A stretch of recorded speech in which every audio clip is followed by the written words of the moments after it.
I'm Madison, 33, a software developer who's always been the responsible one in my family. 3 weeks before my sister Laura's wedding, a wedding I'd already poured $25,000 into, my phone buzzed with a text from my mother. "You're not invited. Laura doesn't want you there." My stomach dropped as I stared at those cold words. After funding the venue, catering, photography, and more, I was being cut from the guest list by my own sister. The betrayal cut deeper than any knife possibly could. Before I dive into this painful story, let me know where you're watching from in the comments. Hit that subscribe button if you've ever dealt with ungrateful family members who took advantage of your generosity. Trust me, you'll want to see how I handled these leeches. Growing up in Portland, our family wasn't poor, but we weren't exactly comfortable either. My parents, Diane and Robert, worked hard, mom as a nurse and dad as a high school teacher, but raising 2 daughters on their salaries meant cutting corners. We lived in a modest 3-bedroom house in a decent neighborhood, but luxury was never part of our vocabulary. From childhood, the dynamic between Laura and me was clear. I was the responsible one, the achiever, the reliable daughter who helped with chores without being asked. Laura, 2 years younger, was the family princess. While I was expected to excel in school, help around the house, and generally act like a mini adult, Laura was allowed to focus on being social and finding herself. Madison will figure it out became my parents' mantra whenever something needed handling, whether it was filing taxes for my first part-time job or navigating college applications alone. Meanwhile, Laura got personalized guidance for everything from homework to picking out prom dresses. Despite this imbalance, I thrived academically. I graduated valedictorian and earned a full scholarship to study computer science at University of Washington. College was liberating. Finally, my hard work was recognized on its own merits. I graduated summa cum laude and landed a job at a promising tech startup in Seattle. The startup life was grueling but exhilarating. While my peers bought fancy cars or downtown condos with their first big paychecks, I lived frugally in a shared apartment, investing most of my salary and stock options. When our company was acquired 3 years later, my prudence paid off spectacularly. At 28, I suddenly had a net worth of over $2 million. Success didn't change my modest lifestyle much. I upgraded to a comfortable 1-bedroom condo, took one amazing solo trip to Japan, and set up solid retirement accounts. What did change was my family's perception of me. Suddenly, I wasn't just reliable Madison, I was wealthy Madison, a potential solution to everyone's financial problems. It started small. Dad needed a new car after his ancient Honda finally died. I helped with the down payment. Mom's hospital restructured, cutting her hours. I covered the mortgage for 3 months. Laura needed to move after a breakup. I paid her security deposit and first month's rent. Each time, the gratitude seemed sincere, if somewhat entitled. When Laura met James at a friend's wedding, the family dynamic shifted again. James came from money, old East Coast money with summer homes and country club memberships. Suddenly, Laura was spending weekends in the Hamptons and posting Instagram photos from charity galas. The princess had found her prince, and my parents were ecstatic. The engagement announcement came after just 8 months of dating. Laura called me, squealing about the 2-carat diamond and perfect proposal at sunset on a yacht. I was genuinely happy for her, despite the nagging feeling that James seemed more impressed with Laura's carefully curated social media presence than her actual personality. "Madison, I'm so excited for you to be part of this," Laura gushed over the phone. "You've always been there for me, and I want you right by my side." When she mentioned the wedding would be at the Griffin Estate, one of Seattle's most exclusive venues, I felt the first twinge of concern.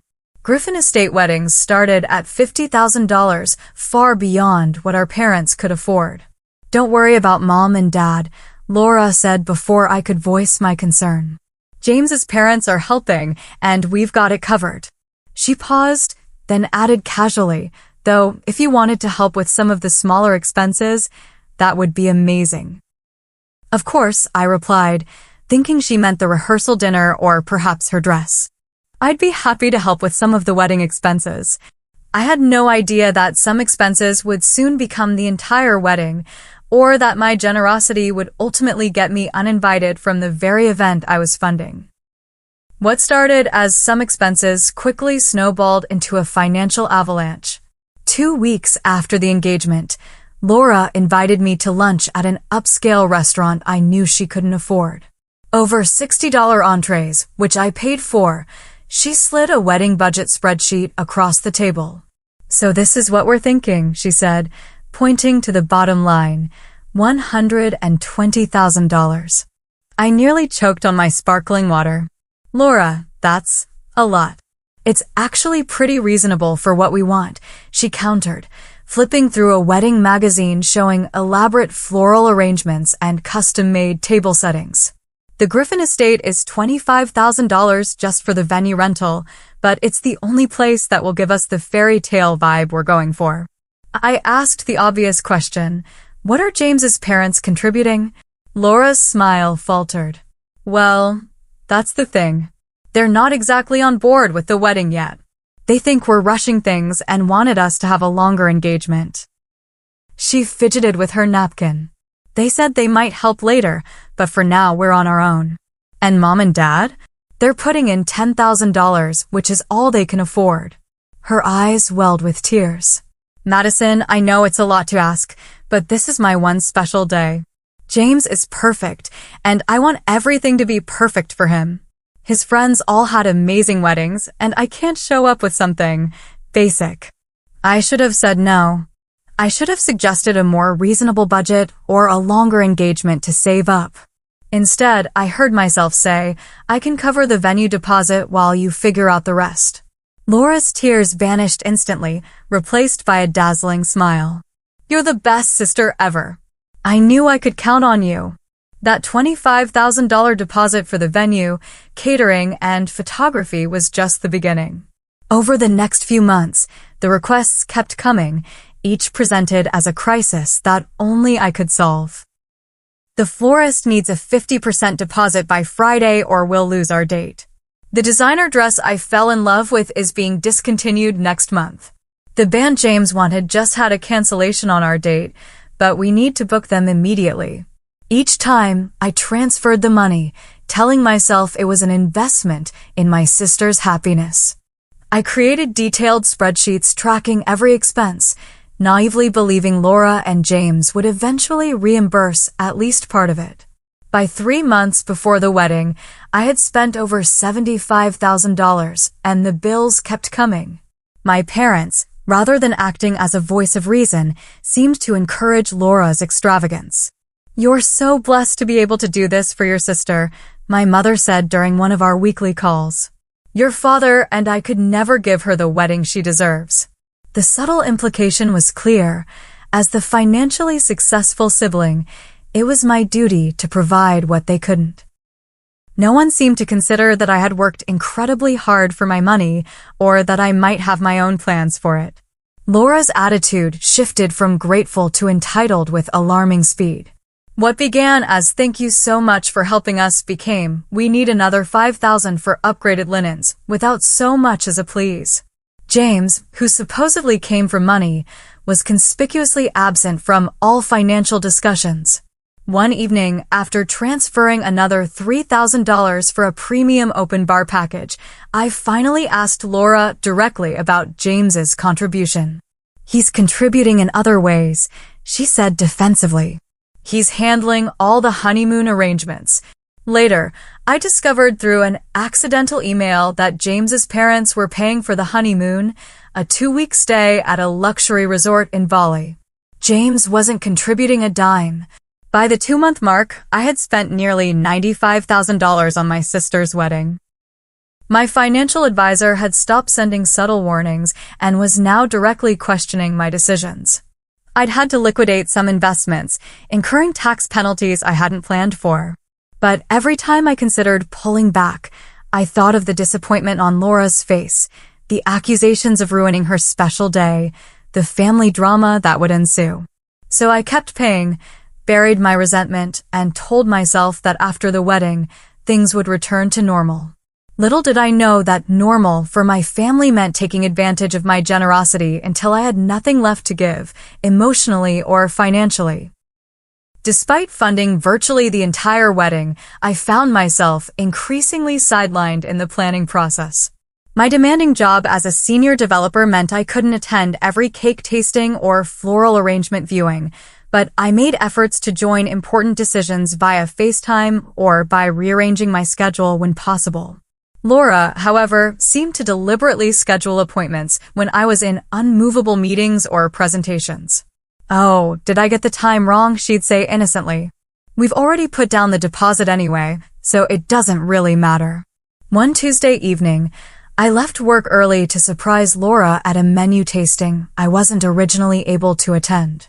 When I arrived at the venue, I found her already there with our mother and James's mother, Patricia, a thin, elegant woman with perfectly highlighted hair and a perpetual expression of mild disapproval. "Madison?"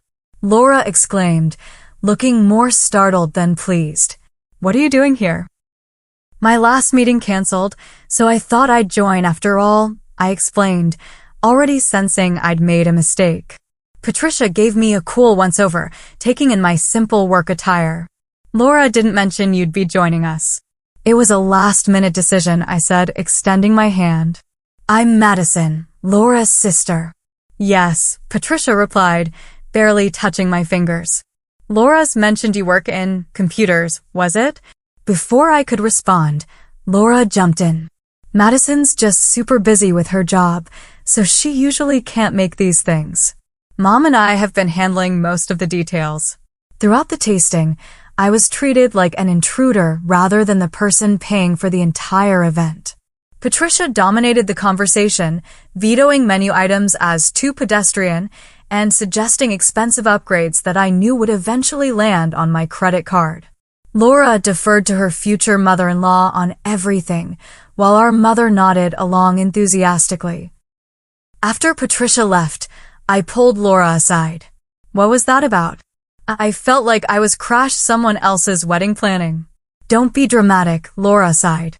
"Patricia has amazing taste, and she's done this before with James's older sisters. I want her to feel included." "More included than the person paying for everything?" I couldn't help asking. Laura's face hardened. "Is that what this is about? The money? Are you going to hold that over my head forever?" Our mother intervened before I could respond. "Girls, please. Madison, your sister is under a lot of stress. The last thing she needs is to feel guilty about accepting your help." I apologized, as I always did, and the moment passed. But the pattern continued. A week later, while grabbing coffee near Laura's apartment, I overheard her voice from a corner table. She was with her maid of honor, Kimberly, speaking loudly enough that her words carried clearly. "Madison's being such a control freak about everything," Laura complained. "Just because she's paying doesn't mean she gets to make all the decisions. It's my wedding, not hers." "That sucks," Kimberly sympathized. "But at least you're getting the dream wedding without going into debt." Small price to pay for her attitude. "I guess," Laura sighed. "Sometimes I wish she would just send the money and stay out of it. She's making everything so complicated with her spreadsheets and questions." I left before they could spot me, feeling like I'd been punched in the stomach. The spreadsheets she complained about were my attempt to stay organized and ensure nothing fell through the cracks, a courtesy to her, not a control tactic. The final red flag came 3 weeks before the wedding.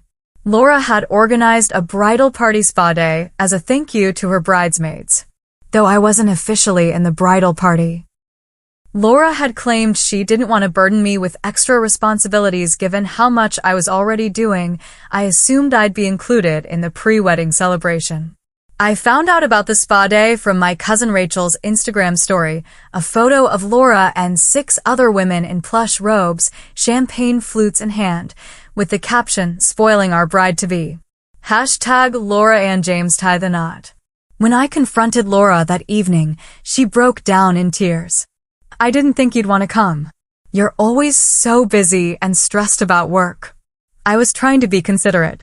By excluding me from a day celebrating your wedding? The wedding I'm paying for. My voice shook with hurt and anger. I'm sorry, she sobbed. I've been so overwhelmed with everything. You're right, I should have invited you. I'll make it up to you, I promise. You're the most important person in this whole process, and I couldn't do any of this without you. Her apology seemed sincere, and for a few days, things improved. Laura called daily with updates, asked my opinion on last-minute details, and even scheduled a sisters-only dinner at my favorite restaurant. I began to think I'd overreacted, that the stress of wedding planning had temporarily strained our relationship, but everything would be fine. Then came the rehearsal dinner. James's parents had finally agreed to cover this event, hosting it at an exclusive country club. Meeting James's extended family and friends was illuminating in all the wrong ways. His college roommates, all working in finance or law, made subtle digs about the tech industry being overvalued and full of lucky coding monkeys who stumbled into money. More concerning was how Laura presented herself to James's circle. Gone was my slightly awkward, sometimes funny sister who'd once dreamed of teaching elementary school. In her place was a polished, name-dropping stranger who claimed to run her own successful lifestyle consulting business. A dramatic overstatement of the Instagram account where she occasionally posted sponsored content for free products. When James's uncle asked how we'd managed to afford such an extravagant wedding on a teacher's salary, what our father did, Laura smoothly replied, Madison and I have been quite successful in our careers, as if we were equal contributors to the wedding fund. Later, I overheard Patricia telling another guest, Laura comes from a good family. Her sister made some money in that tech bubble, nothing like our family businesses, of course, but they're comfortable. I felt sick. Not only was Laura taking credit for my financial contribution, but she was also minimizing my hard-earned success to fit into James's world. When I tried to talk to her about it after the dinner, she dismissed my concerns. I was just trying to fit in, Madison. James's family can be judgmental, and I didn't want them looking down on us. By lying about your non-existent business and taking credit for my money? Don't be so sensitive, she snapped. It's not like I told them you're paying for everything. That would be humiliating for everyone. I went home that night with a growing sense of dread. Something felt very wrong about the entire situation, but I was in too deep to pull out now. The wedding was less than a week away. All I had to do was get through the ceremony, smile for the photos, and then I could start setting better boundaries with my sister and my family. Or so I thought, until the text message that changed everything.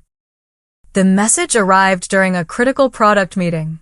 As lead developer on our company's newest security feature, I was in the middle of presenting implementation timelines to our executive team when my phone buzzed repeatedly on the conference table.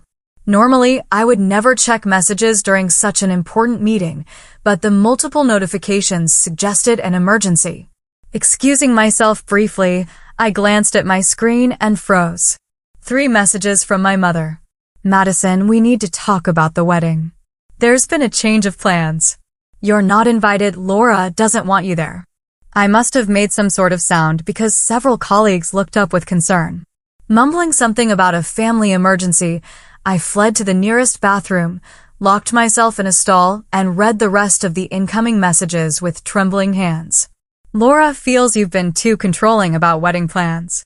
She says you're making everything about yourself and your contribution. James's parents have offered to help with some expenses, but only if the wedding proceeds without drama. The final blow came in the last message. Laura needs this day to be perfect. Please understand and respect her wishes. Respect her wishes? After I'd poured nearly $100,000 into her perfect day? After I'd endured months of increasing entitlement, subtle insults, and exclusion? My vision blurred with tears of rage and humiliation.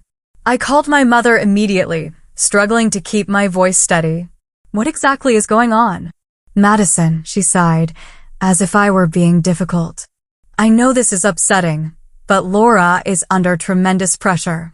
James's parents are finally warming up to the marriage, and she can't risk anything going wrong. And I'm something that could go wrong? I asked incredulously.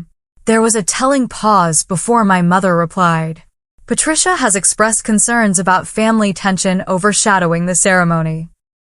Apparently, Laura mentioned some disagreements between you two. Disagreements? You mean me occasionally asking questions about where my money is going? Honey, no one is denying your generosity, my mother said in that placating tone I'd grown to hate. But this isn't about the money. It's about Laura's special day. Then explain to me exactly why I'm being uninvited to a wedding I'm paying for, I demanded. Another pause, longer this time. James's parents spoke with Laura yesterday. They're willing to contribute $50,000 toward the wedding expenses, but they were concerned about what they called family dysfunction. Apparently, Laura told them you've been having episodes. Episodes? I repeated, my blood running cold. What does that mean? My mother's voice dropped to a whisper. She may have implied that you've been struggling with some mental health issues, that your success has come with a toll, and you've been taking it out on her. The bathroom stall seemed to spin around me. My sister hadn't just excluded me or taken advantage of my generosity. She'd actively painted me as mentally unstable to justify cutting me out. Did you defend me? I asked, already knowing the answer. Madison, try to understand. This wedding is everything to Laura. James comes from a very traditional family.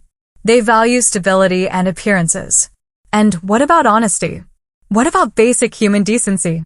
Does Laura value those things at all? Of course she does, my mother insisted. She's just under a lot of pressure right now. Once the wedding is over, you two can work through this. A clarity I'd never experienced before washed over me. For years, I'd been the family fixer, the responsible one, the bank account with no boundaries. I'd told myself it was love, but in that moment, I recognized it for what it truly was, exploitation. Mom, I said with unnatural calm, please tell Laura that if I'm not welcome at the wedding, then neither is my money. Madison, don't be vindictive. I'm not being vindictive. I'm establishing a boundary that should have existed all along. My voice grew stronger with each word. If James's parents are contributing $50,000 with the condition that I'm not there, they can contribute the other $100,000 I've already spent too. You can't do that, my mother gasped. Everything's paid for. The wedding is in 3 days. Actually, most vendors have policies about final payments and cancellations. I should know, I've read all the contracts. Madison, please. Tell Laura she has a choice. Either I'm at the wedding as an honored guest who made her day possible, or she can scramble to replace the funding I'm about to withdraw. I ended the call and sat in the bathroom stall for several minutes, my heart pounding, but my mind strangely clear. Then I returned to the conference room, apologized to my colleagues, and finished my presentation with mechanical precision. No one would have guessed that inside, I was simultaneously shattered and reborn. As soon as the meeting ended, I requested an emergency personal day for tomorrow and went straight home to execute the most difficult and necessary decision of my adult life. I'm not normally a vindictive person. Throughout my life, I've been the peacemaker, the one who forgives quickly and moves on. But some betrayals cut too deep for simple forgiveness, especially when the offending parties show no remorse. This wasn't about revenge. It was about self-respect and consequences. Once home, I spread all the wedding documentation across my dining table, contracts, receipts, email confirmations, payment schedules. Everything had been meticulously organized in both physical folders and digital files. I created 3 lists: vendors with final payments pending, services that could be canceled with partial refunds, and payments that were non-refundable. My phone continued buzzing with messages from my family, which I ignored. This required focus and precision. I started with the venue, the Griffin Estate. Their contract had a clause allowing for cancellation with a partial refund if done more than 72 hours before the event. I called the event coordinator, Susan, with whom I'd been working closely for months. Madison, what can I help you with? Getting excited for Saturday. Susan chirped. Actually, Susan, I need to discuss cancellation options. A long pause. Cancellation? Is everything okay? I took a deep breath. No, it's not. I've been funding this entire wedding for my sister, but I've just been informed that I'm not welcome to attend.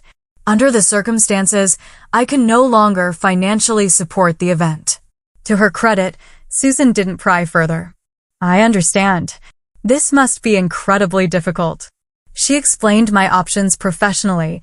I could cancel entirely and receive a 25% refund of my deposit, or I could transfer the reservation to another paying party. Please cancel and process the refund, I said firmly.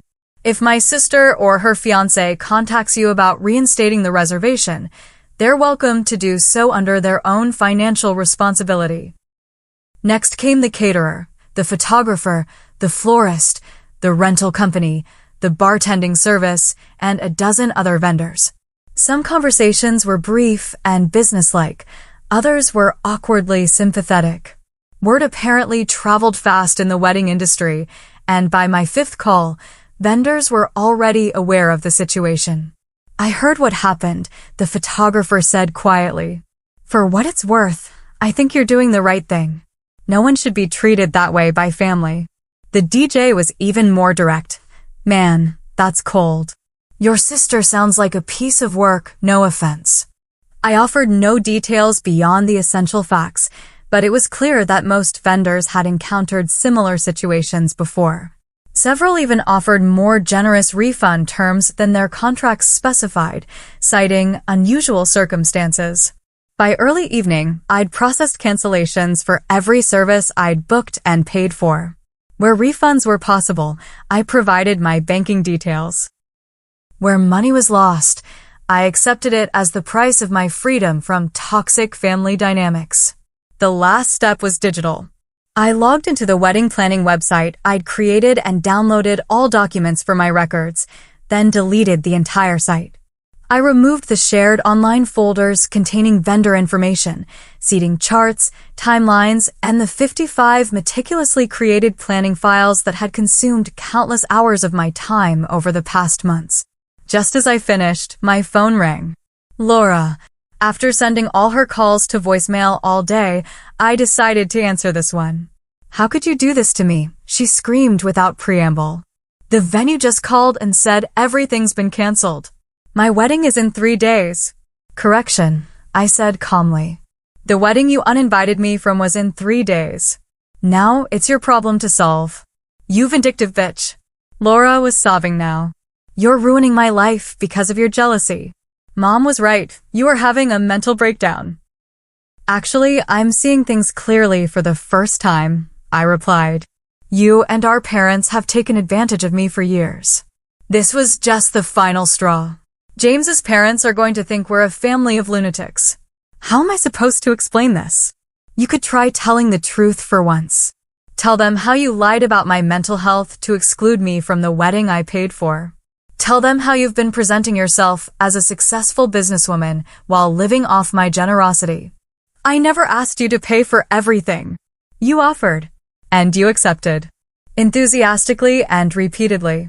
Then you excluded, belittled, and lied about me. I'm calling Mom, she threatened. Dad says we can sue you for this. I couldn't help but laugh. Sue me for what? Canceling services I paid for? Good luck with that. This isn't over, Laura hissed before hanging up. She was right about that, but not in the way she meant. Within minutes, my parents called. I let it go to voicemail, then listened to my father's outraged message threatening legal action and my mother's tearful plea to reconsider before it's too late. I sent a single text to our family group chat, then pay for it yourselves, leeches. I'm done being your ATM. Then I blocked all their numbers, poured myself a glass of wine, and began researching remote cabins for a week of solitude. I needed space to process what had happened and to begin the difficult journey of rebuilding my sense of self-worth without the familiar weight of family obligation.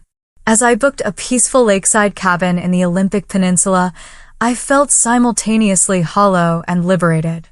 The family I thought I had was gone, or perhaps had never existed as I'd imagined.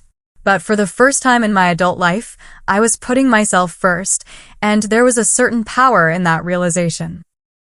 The Olympic Peninsula in early autumn is a study in contradictions, vibrant colors against gray skies, crashing waves alongside silent forests, endings and beginnings coexisting in perfect harmony. For 7 days, I walked miles of deserted beaches, hiked through ancient rainforests, and sat for hours watching eagles soar above the Pacific. My cabin had spotty cell service and no Wi-Fi, a blessing that forced me to disconnect not just from my family drama, but from the constant demands of the digital world. I'd left my work laptop at home, but brought a journal, filling pages with raw, unfiltered thoughts about my family, my patterns of people-pleasing, and the vision for my life moving forward. Without the endless interruptions of texts, calls, and emails, clarity came more easily than I expected. By the third day, I understood that what hurt most wasn't the money, though nearly $100,000 was certainly significant. What cut deepest was the casual cruelty with which my sister and parents had dismissed my feelings while expecting unlimited access to my resources. The realization that I'd been valued primarily as a solution to problems rather than as a person with needs of my own. On what would have been Laura's wedding day, I hiked to a remote waterfall and performed a small, private ritual of release. I wrote down every hurtful comment, every manipulative tactic, every moment of being taken for granted, then tore the pages into tiny pieces and scattered them into the rushing water. It was theatrical, perhaps, but watching those fragments disappear into the current felt powerfully symbolic.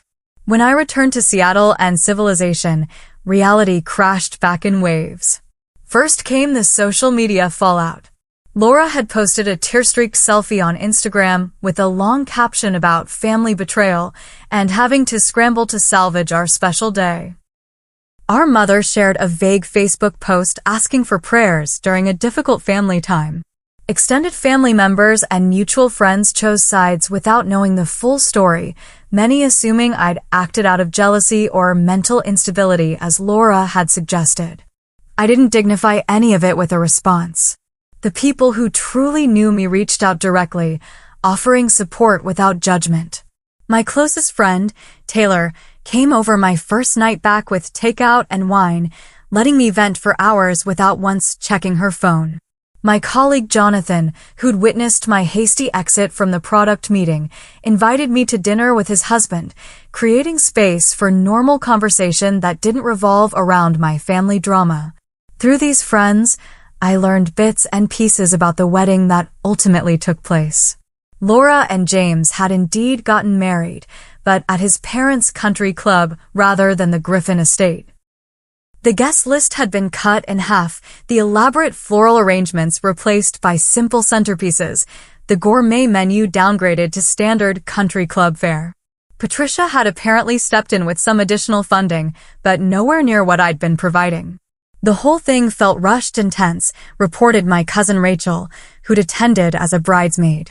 Laura was snapping at everyone, James kept disappearing for important calls, and your parents looked like they wanted to be anywhere else. According to Rachel, my absence had been explained as a medical emergency vague enough to avoid questions, but specific enough to paint me as unstable. No mention was made of my financial contributions or the last-minute venue change.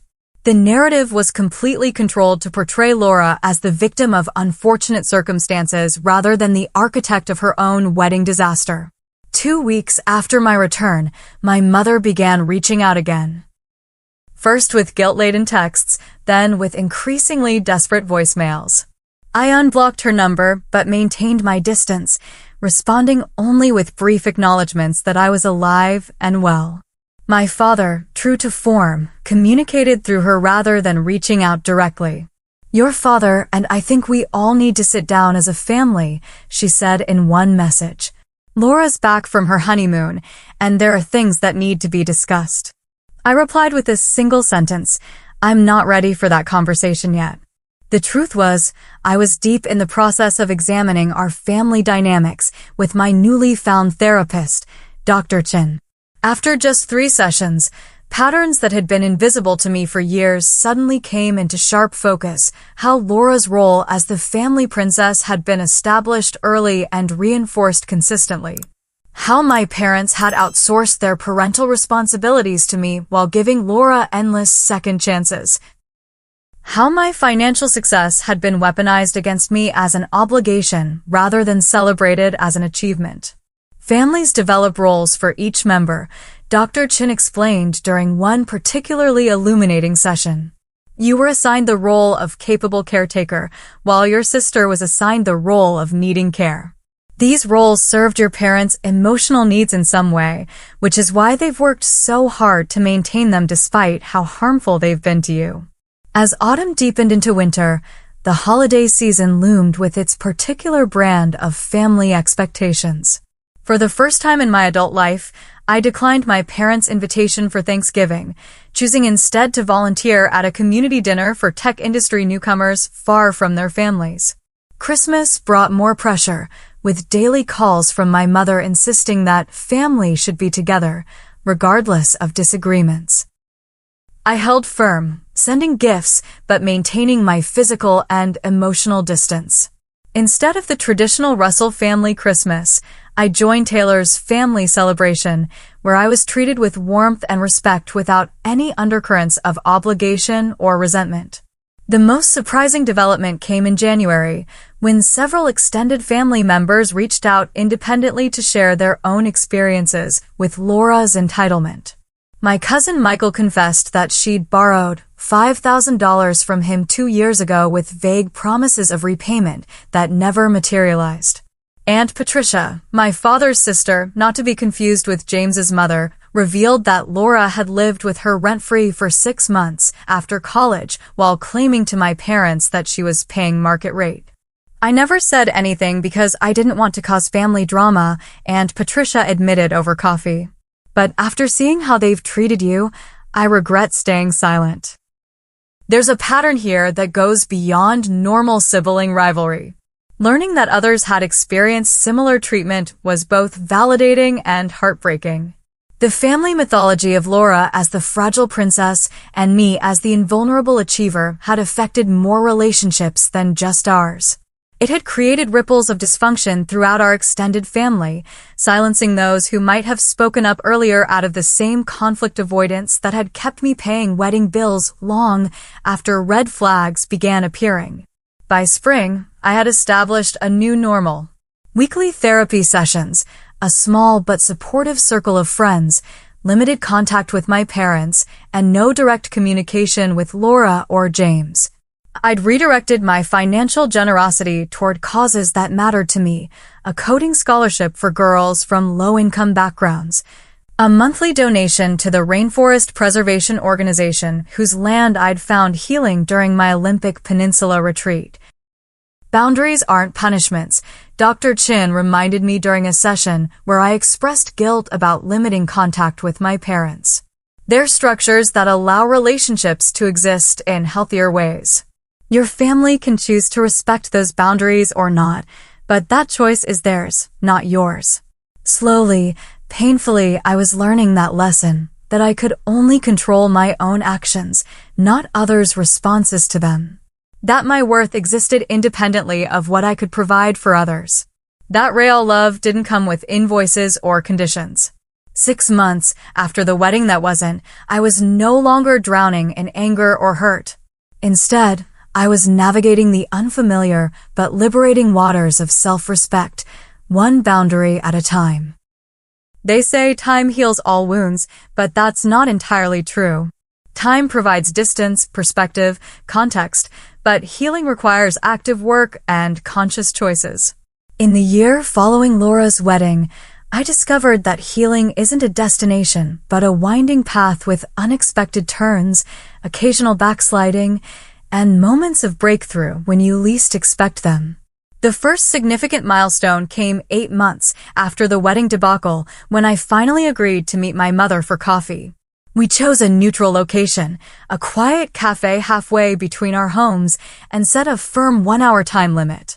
Dr. Chin had helped me prepare with role-playing exercises and boundary-setting language, but my stomach still churned with anxiety as I spotted my mother already seated by the window. She looked older, somehow. More fragile. Part of me wanted to immediately slip back into caretaker mode, to smooth away her worry lines and assure her everything was fine. But that pattern was exactly what had led us here. "Thank you for meeting me," she began, hands wrapped tightly around her mug. "I've missed you so much." "I've missed aspects of our relationship too," I replied carefully. But I needed this time apart. What followed was the most honest conversation we'd ever had. For the first time, my mother actually listened as I explained how the family dynamics had affected me, how Laura's wedding had merely been the breaking point of a lifelong pattern. "I always thought we were doing the right thing," she said, tears welling in her eyes. "Laura needed more support, and you were so capable, so independent. I never considered that we were burdening you or taking you for granted." "Intent doesn't erase impact, Mom," I replied, a phrase Dr. Chin had taught me. "You and Dad may not have intended to create this imbalance, but the effect was real." And when I finally tried to establish boundaries, the family narrative became that I was having a mental breakdown. My mother looked down, ashamed. Laura was so afraid of losing James. His family is very image-conscious, and she thought if there was any hint of family conflict. So she lied about me. And you and Dad supported that lie. "We didn't know how to navigate it," she admitted. "Everything was happening so fast, and Laura was so distraught. We made the wrong choice, and I'm truly sorry for that." It wasn't a perfect apology. There were still hints of justification in her explanation, but it was more acknowledgement than I'd ever received before. We agreed to continue meeting occasionally, with the understanding that certain topics remained off-limits and that my relationship with Laura would develop on its own timeline, if at all. My father proved more resistant to change. When we eventually met for lunch, his approach was to act as if nothing significant had happened. "Your mother says you're doing well at work," he began, bypassing any mention of the past year of estrangement. When I gently but firmly steered the conversation toward the necessary topics, he grew defensive. "Families have disagreements all the time, Madison. At some point, you need to let this go and move forward." "Moving forward requires acknowledgement of what happened," I countered. This wasn't a simple disagreement. This was a pattern of behavior that culminated in me being labeled mentally unstable and excluded from an event I paid for. He shifted uncomfortably. "Laura was under tremendous pressure." "We all were," I interrupted. "The difference is how we chose to handle that pressure. Our relationship remained strained but civil." I accepted that my father might never fully understand my perspective or acknowledge his role in the family dynamics. That acceptance, painful as it was, represented its own form of growth. Recognizing that I couldn't change others, only how I responded to them. As for Laura and James, their perfect fairy tale showed cracks almost immediately. Through the family grapevine, I learned they'd separated briefly just 4 months after the wedding. James had apparently expected Laura to integrate seamlessly into his upper-class world, while Laura had expected marriage to bring financial security without the need for actual work. Neither expectation had been met. They reconciled after a month apart, but rumors of tension persisted. James's family had not embraced Laura as she'd hoped, and the lifestyle she'd anticipated, charity galas and summer homes, came with social expectations and obligations she wasn't prepared for. I took no pleasure in their struggles. Despite everything, Laura was still my sister, and some part of me would always care about her well-being. But I also recognized that their relationship problems weren't my responsibility to fix. A realization that would have been impossible for me to reach a year earlier. Then, 11 months after the wedding, a letter arrived at my condo. I recognized Laura's handwriting immediately on the pale blue envelope. For several minutes, I just held it, unsure whether opening it would be an act of self-care or self-sabotage. Finally, curiosity won out. Inside was a card with a simple message: I owe you an apology. Can we talk? No excuses, no blame shifting, no emotional manipulation. Just a straightforward acknowledgement and request. After consulting with Dr. Chin, I responded with equal simplicity: I'm open to that. Coffee next Tuesday at 3. The Laura who met me at the cafe bore little resemblance to the entitled bride who had thrown me out of her wedding. Her designer clothes had been replaced by simple jeans and a sweater.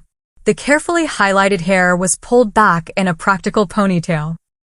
Even her makeup was subdued, revealing freckles I hadn't seen since we were teenagers.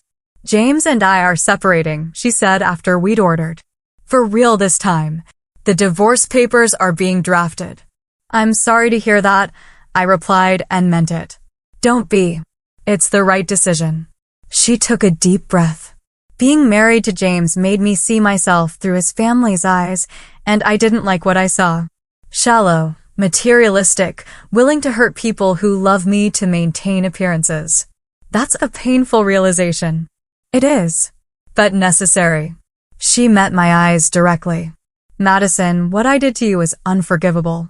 The wedding, the lies about your mental health, taking advantage of your generosity for years, all of it. I wouldn't blame you if you never wanted to speak to me again. Then why are we having coffee? I asked gently. Because I need to take responsibility for my actions. No excuses. Her hands trembled slightly as she continued. I was so focused on creating the perfect image that I destroyed the most important relationship in my life. I don't expect forgiveness or reconciliation. I just need you to know that I recognize what I did, I deeply regret it, and I'm working to become someone who would never treat anyone that way again. The conversation that followed was raw, honest, and occasionally tearful. Laura spoke of her therapy journey, her realization that she'd been playing the role of princess for so long she'd lost sight of her authentic self. How James's world had initially seemed like the perfect extension of that role until the constant judgment and performance became suffocating. I'm starting over, she explained. Moving back to Portland, getting a teaching credential like I originally wanted before I got caught up in trying to be Instagram famous. Building a life based on what actually matters to me, not what impresses others. I didn't promise immediate reconciliation or a return to our former relationship. Too much had happened for such simple resolution. But I did offer what felt authentic in the moment. I appreciate your apology, and I'm open to slowly rebuilding some form of relationship if your actions consistently match your words. That coffee meeting didn't magically heal all wounds or instantly restore our sisterhood. But it planted a seed of possibility that has slowly, cautiously grown in the months since. We text occasionally now, sharing small moments rather than grand declarations. I sent her information about the teaching program I'd researched. She sent me a funny meme that reminded her of our childhood. As for me, the experience of being the uninvited sister transformed my approach to relationships of all kinds. I became more discerning about where I invested my time, energy, and yes, money. I developed a healthy skepticism toward those who approached me with immediate needs, but no interest in my well-being. Most importantly, I learned that walking away from toxic dynamics isn't selfish. It's often the most loving choice you can make, both for yourself and for those who need to face the consequences of their actions. 6 months ago, I began dating someone, a kind, thoughtful software engineer named Brian, who appreciates my generosity without exploiting it. When I cautiously shared my family history, his response was anger on my behalf rather than judgment of my boundaries. They're lucky you're even considering letting them back into your life, he said, squeezing my hand. That simple validation meant everything, confirmation that my experience was as egregious as I'd felt it to be, not an overreaction as my family had initially framed it. The money I lost on Laura's wedding is long gone, and I've made peace with that. The emotional toll lasted longer. but the personal growth that emerged from that painful period has been invaluable. I've discovered strength I never knew I had, boundaries I never thought I deserved to set, and a version of myself that no longer needs external validation to feel worthy. If you're watching this and recognizing similar patterns in your own family dynamics, please know that you're not alone. Sometimes the most loving thing you can do, for yourself and others, is to step back and let natural consequences unfold. Setting boundaries isn't selfish, it's necessary for authentic relationships to flourish. Have you ever had to set difficult boundaries with family members? What helped you through that process? Share your experiences in the comments below. And if this story resonated with you, please like and subscribe for more content about navigating complex family relationships and personal growth. Thank you for listening to my journey from doormat to dignity. I'm grateful for each of you who took the time to hear my story.